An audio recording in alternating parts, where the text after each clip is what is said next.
Welcome to 108 news Telugu బులెటిన్ల ముందుగా headlines. Astronaut సునీతకు లేఖ రాసిన మోదీ ఇండియాకు రావాలంటూ ఆహ్వానం. ఢిల్లీకి చేరుకున్న సీఎం చంద్రబాబు ఈరోజు బిల్ గేట్స్తో సీఎం భేటీ. బుల్లిరాజు భారీ రెమ్యునరేషన్ ఒక్క సినిమాతో ఫేమస్. ఓటేసి నేరస్తులను అసెంబ్లీకి పంపిస్తున్నామా? 45% ఎమ్మెల్యేలపై క్రిమినల్ కేసులు. అంతరిక్షంలో చిక్కుకుపోయిన వ్యోమగామి సునీత విలియమ్స్ ఇంకొన్ని గంటల్లో భూమి మీదకు తిరిగి రానున్నారు. ఈ క్రమంలో సునీతకు ప్రధాని నరేంద్ర మోడీ లేఖ రాశారు. భూమి మీదకు వచ్చిన తర్వాత భారత్లో పర్యటించాలని లేఖలో కోరారు. గత ఏడాది జూన్లో స్పేస్కు వెళ్లిన ఈ ఇద్దరు సునీత విలియమ్స్, బుచ్ విల్మోర్ వ్యోమగాములు అనుకోని పరిస్థితుల్లో 9 నెలల పాటు ఐఎస్ఎస్లో చిక్కుకుపోయిన విషయం తెలిసిందే. ఆంధ్రప్రదేశ్ సీఎం చంద్రబాబు ఢిల్లీకి చేరుకున్నారు. కేంద్ర మంత్రి శివరాజ్ సింగ్ చౌహాన్ ఇంట్లో జరిగే వివాహ వేడుకకు హాజరు కానున్నారు.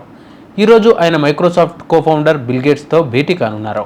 విద్య, ఆరోగ్యం, వ్యవసాయ రంగాల్లో సహకారంపై చర్చించనున్నారు. పలు ఒప్పందాలు చేసుకునే అవకాశం కూడా ఉంది. రేపు సాయంత్రం చంద్రబాబు నాయుడు తిరిగి అమరావతికి రానున్నారు. 20న అసెంబ్లీ సమావేశంలో పాల్గొంటారు. సంక్రాంతికి వస్తున్నాం సినిమాతో బుల్లిరాజు రేంజ్ మారిపోయింది. అప్పటి వరకు ఎవరికీ పెద్దగా తెలియని బుల్లిరాజు ఒక్కసారిగా స్టార్ అయిపోయాడు. ఈ సినిమాతో అందరికంటే ఎక్కువగా గుర్తింపు వచ్చింది మాత్రం బుల్లిరాజుకే. ఆంధ్రప్రదేశ్ ఏలూరు జిల్లా చానమిల్లి అనే ఊరికి చెందిన రేవంత్ ప్రస్తుతం 5వ తరగతి చదువుతున్నాడు. ఓ రీల్ వీడియోతో బాగా పాపులర్ అయ్యాడు. ఆ వీడియో చూసిన అనిల్ రావుపూడి తన సినిమాలో ఛాన్స్ ఇవ్వడంతో రేవంత్ కెరీర్ మారిపోయింది. ఇప్పుడు వరుస సినిమాలు ఒప్పుకుంటూ ఫుల్ బిజీగా గడిపేస్తున్నాడు. డిమాండ్ బాగా ఉండడంతో ఒక్కరోజుకు 60,000 నుంచి పాత్రను బట్టి 1,00,000 దాకా డిమాండ్ చేస్తున్నాడంట.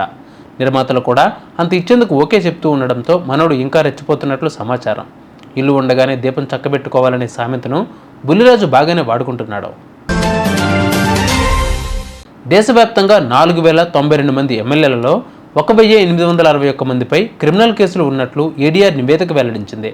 వారిలో 1,205 మందిపై తీవ్రమైన కేసులు అనగా మర్డర్, హత్యాయత్నం, కిడ్నాపింగ్, మహిళలపై నేరాలు ఉన్నట్లు తెలిపింది.